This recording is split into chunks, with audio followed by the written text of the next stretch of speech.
بسم اللہ الرحمن الرحیم۔ ناظرین اکرام، جس طریقے سے پاکستان کے شہزادہ فرحان نے ایک جاندار اننگ کھیلی اور اپنا ایک ورلڈ ریکارڈ بنایا، شاید ہی ایسا کبھی کسی کھلاڑی نے کیا ہو۔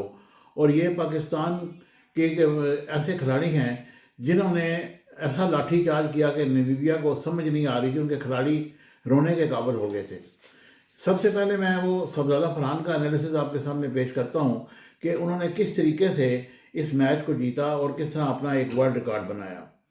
شہزادہ فرحان 2026 کے ورلڈ کپ میں سب سے زیادہ رنز بنانے والے بیٹر بھی بن گئے ہیں، اور پاکستان کے جارے مزاج اوپنر شہزادہ فرحان T20 ورلڈ کپ 2026 میں سب سے زیادہ رنز بنانے والے ایسے کھلاڑی ہیں جنہوں نے 200 کے رنز کے عوض ایسا لاٹھی چارج کیا جو شاید کبھی کوئی نہ کر سکے۔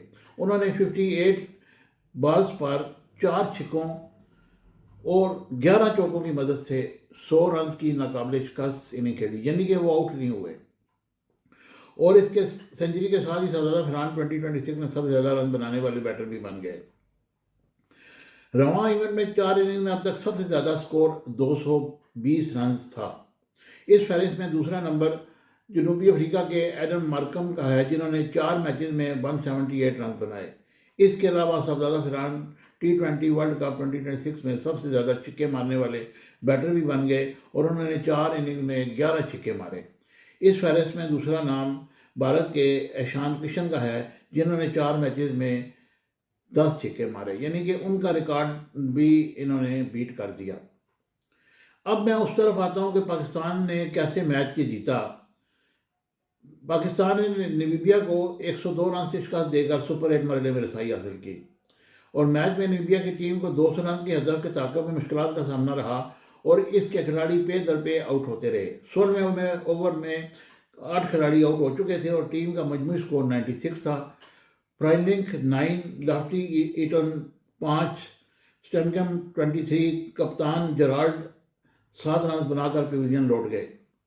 17ویں اوور کی تیسری گیند میں نمیبیا کے تمام کھلاڑی آؤٹ ہوئے، اور 200 رنز کی ہدف کے تعاقب میں نمیبیا کی ٹیم محض 96 رنز بنا سکی، اور پاکستان کی جانب سے عثمان طارق نے 4، شاداب خان نے 3، جبکہ نواز اور سلمان مرزا نے ایک کھلاڑی کو آؤٹ کیا۔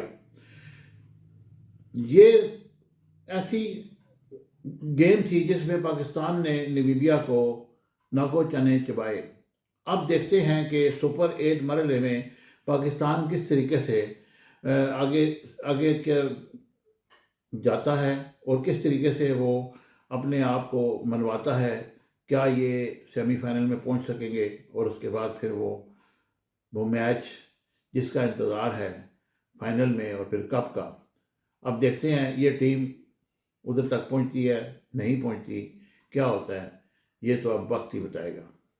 مجھے امید ہے کہ میرا یہ انالیسز آپ کو پسند آئے گا۔ چینل کو ہمیشہ کی طرح لائک، شیئر، سبسکرائب کیجیے گا۔ Thank you very much.